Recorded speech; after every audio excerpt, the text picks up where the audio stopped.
By 73, you learn that companionship can heal, but it can also quietly undo years of hard-earned peace. After 60, love does not arrive the way it once did, and the risks change. What you protect matters more than what you gain. Loneliness after 60 does not arrive loudly. It slips in through quiet evenings, through mornings that feel longer than they used to, through the absence of being truly known by someone who shares your daily life. It is not panic. It is not desperation. It is a gentle ache that grows stronger when the world becomes less demanding of you. By this age, most women have already lived many lives inside one body. They have loved deeply, sacrificed often, adapted endlessly. When loneliness appears, it does not mean something is wrong. It means something human is missing. Yet this very softness can make certain choices feel urgent, even when nothing is actually on fire. After 60, companionship can begin to feel like a solution rather than a desire. Not because of romance, but because of silence. Because there is no one to tell the small things to. No one to notice your moods, your rhythms, your quiet victories. The longing is rarely for passion. It is for presence. This is where urgency quietly forms. Not the kind that rushes the heart, but the kind that whispers. Time is limited. When time feels shorter, decisions feel heavier. You begin to think, if not now, then when? That thought alone can push you toward choices you might have approached more carefully in another season of life.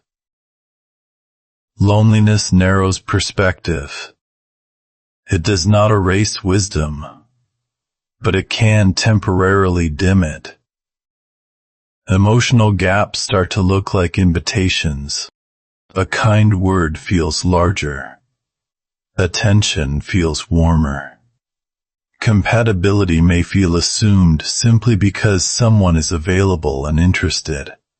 The heart, even a seasoned one, still wants to belong. What complicates this stage is that older women are often very capable.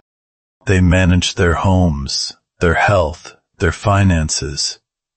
From the outside, they look grounded and stable.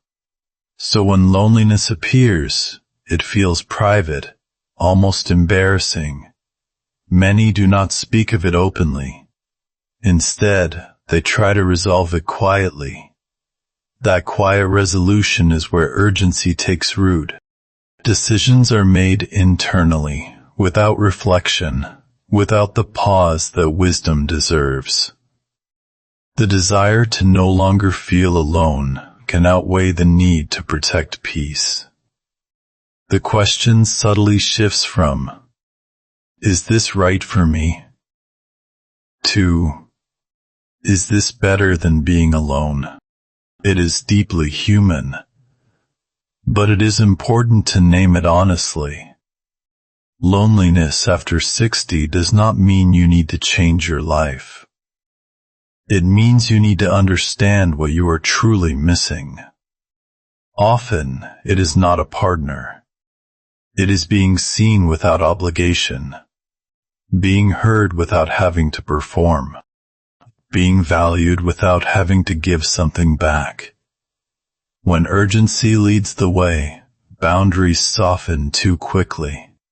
Stories are shared too fast. Trust is extended before it is earned, not because you are careless, but because you are tired of waiting, tired of holding everything alone. This is the danger of urgency at this stage of life. Not that you choose companionship, but that you choose it for the wrong reason. Not out of alignment, but out of relief. Loneliness deserves compassion, not correction. It deserves listening, not rushing.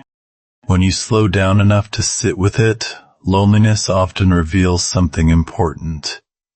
It asks for connection, yes, but also for discernment, for honoring the life you have already built. Before anything else enters your world, loneliness deserves your attention, not as an enemy, but as information. Because the choices made to escape loneliness can shape your peace for years to come. And after 60, peace is not something you should gamble lightly. Relationships after 60 do not fail because people have grown older. They change because life has already shaped everyone involved. By this age, no one arrives empty-handed. Each person brings a full history of love, loss, habits, health realities, and hard-earned preferences. Ignoring this does not make it disappear. It simply allows misunderstandings to grow quietly. When we are young, relationships often form around potential, who we might become together. After 60, relationships form around reality, who we already are. That difference changes everything. Health becomes part of the conversation whether anyone wants it to be or not. Energy levels differ. Routines matter more. One person may move through the day easily, while the other must plan carefully. These differences are not flaws, but they do require patience and flexibility. And patience, at this stage, is not always abundant. Finances also carry weight in ways they did not before. Independence that took decades to build can feel suddenly vulnerable. Even when no one intends harm, money introduces imbalance. Questions arise quietly. Who pays for what? Who supports whom, if circumstances change? What happens if one person needs more care than the other? These are not romantic questions, but they are unavoidable ones. Then there are habits, deeply ingrained patterns that no longer bend easily. After 60, people know how they like to live, how they sleep, how they eat, how much quiet they need, how they handle conflict. In youth, habits are still forming. Later in life, they are fixed. When two established lives attempt to merge, friction is natural. Emotional history is perhaps the heaviest factor of all. Past relationships leave marks. Divorces, betrayals, long caregiving years, unresolved grief. All of these shape how trust is given or withheld. After 60, people are often less willing to start over emotionally, even when they say they are open to it. Guarded hearts move carefully, sometimes defensively. What makes this stage especially complex is that many older women are not looking to build a life. They already have one. They are looking to protect it. The standards are higher, not lower. Peace matters more than excitement. Stability matters more than promise. Yet cultural narratives often ignore this reality. There is a quiet pressure to believe that companionship should still look like it did decades ago. That romance should feel the same. That love should fix loneliness. But later life relationships are not about fixing. They are about fitting. And not everything fits, no matter how kind or well-meaning the people involved. Another truth rarely spoken aloud is that roles shift quickly. A partner today can become a dependent tomorrow, not because of intention, but because life changes fast after 60.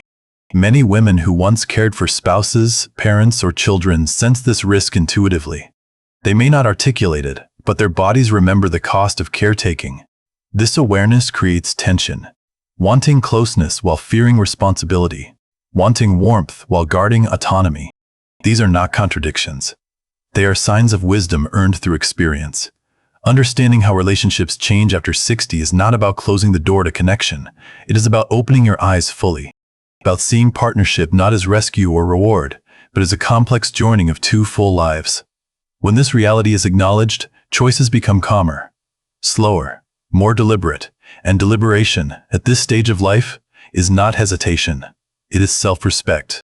After 60, love does not need to be rushed. It needs to be honest.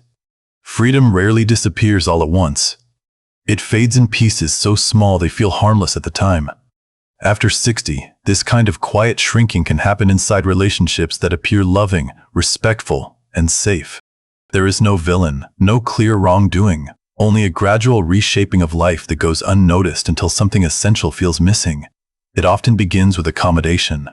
Adjusting your schedule to align with someone else's needs. changing small routines to avoid inconvenience, letting go of preferences because they seem unimportant in comparison to companionship. These choices feel generous, even mature. After all, relationships require compromise. That is what we are taught. But later in life, the cost of compromise is different. At this stage, routines are not trivial. They are stabilizers. They support energy, health, and emotional balance. When those routines are repeatedly adjusted for someone else, the body and mind feel it first, even if the heart is not caught up yet. Freedom also shrinks through silence. You may stop expressing certain needs because they seem inconvenient. You may avoid topics that cause tension. You may tell yourself that peace is worth the trade. Over time, this quiet self-editing becomes habit. And habits, once formed, shape identity. There is also the subtle loss of solitude. Time alone, once chosen, becomes scarce. Even well-meaning partners can fill space without realizing it. Phone calls, expectations, shared decisions, all of it changes the rhythm of your days. What once felt comforting can begin to feel crowded. For many older women, independence was not freely given. It was earned through years of effort, sacrifice, and resilience. Living alone, managing one's own affairs, making choices without permission, these are not small achievements. When a relationship begins to encroach on these freedoms, the loss is felt deeply, even if it is difficult to explain. Boundaries are especially vulnerable at this stage, not because women do not know how to set them, but because they are often taught to prioritize harmony. Saying yes becomes easier than risking conflict. But each yes carries weight. Over time, the accumulation becomes visible. What makes this erosion particularly dangerous is its disguise. It wears the face of love, of compromise, of care. There is no dramatic moment where you can point and say, "This is where I lost myself." Instead, there is a growing sense of tightness, a feeling that your life has become smaller, quieter, more contained than it once was. Freedom is not just about movement, it is about choice, about waking up and knowing the day belongs to you. When that sense begins to blur, the spirit responds with discomfort. Irritability may appear. Fatigue deepens.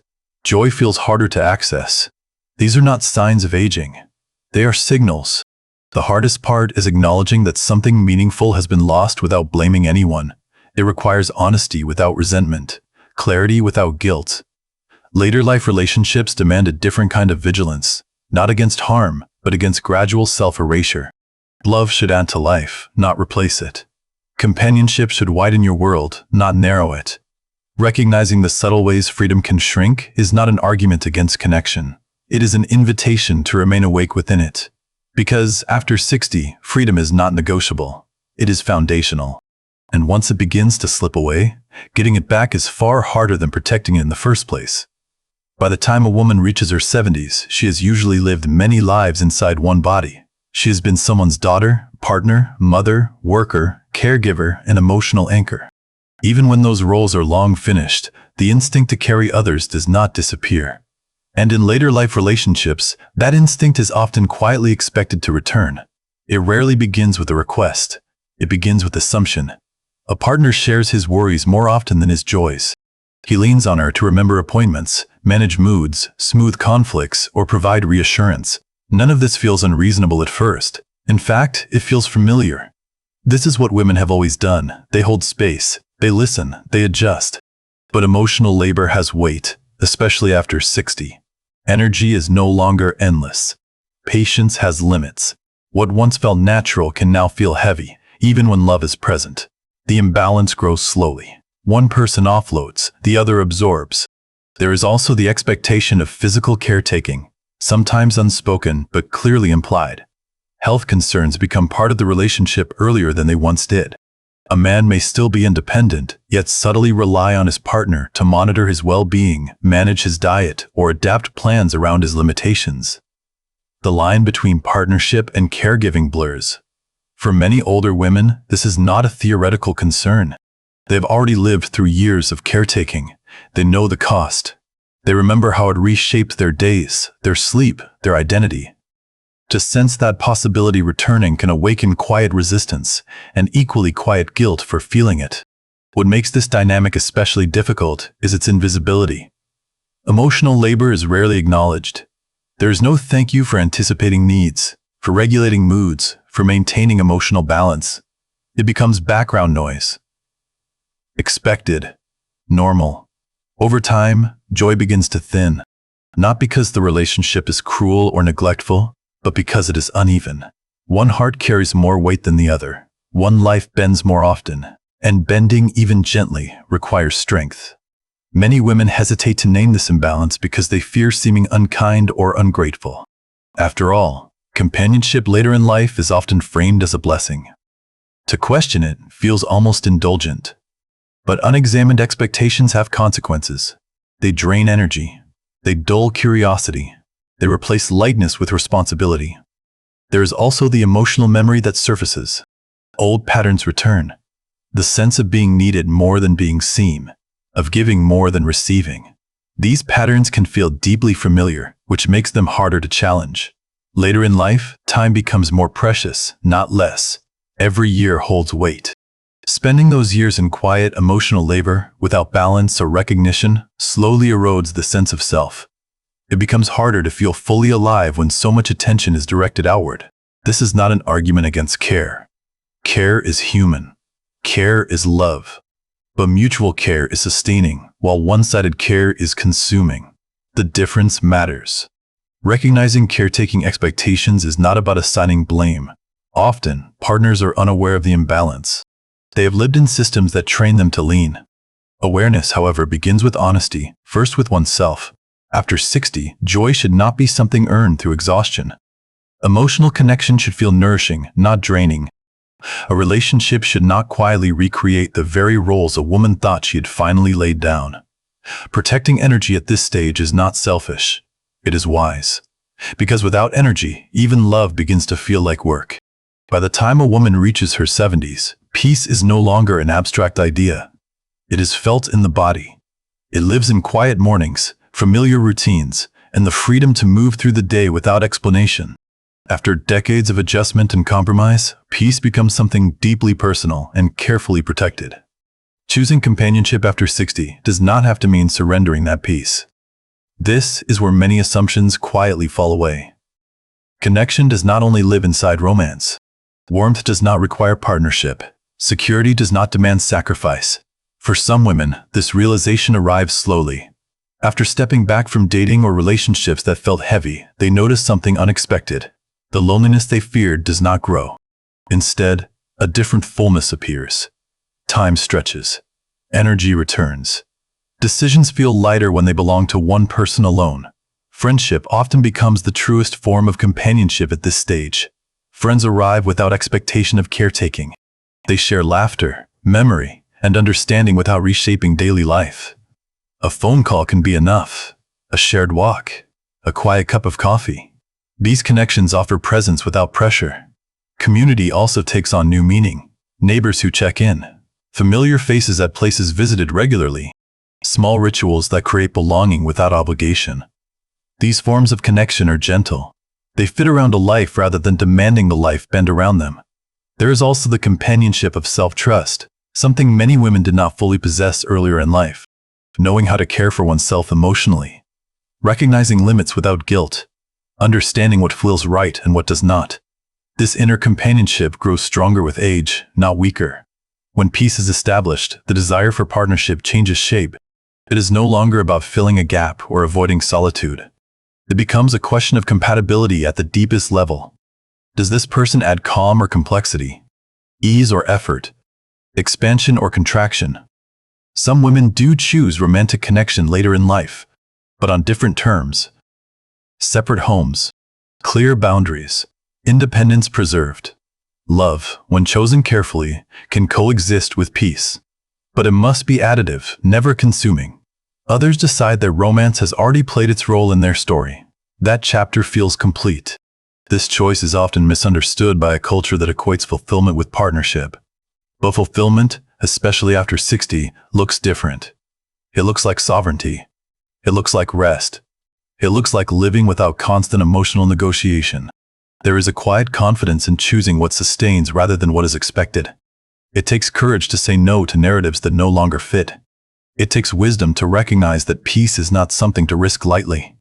Later life offers a rare opportunity to design connection intentionally, to choose who enters one's emotional space, to honor the years spent earning clarity. Companionship becomes something flexible, personal, and deeply aligned with inner values. This is not a rejection of love. It is a redefinition of it.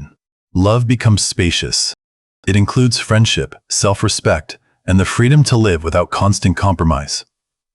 At 73, the most important relationship is often the one with one's own life. Protecting that relationship means choosing connection that feels steady, respectful, and kind to oneself first. And sometimes, living well after 60 is not about adding someone new. It is about finally allowing life to be simple, peaceful, and entirely one's own.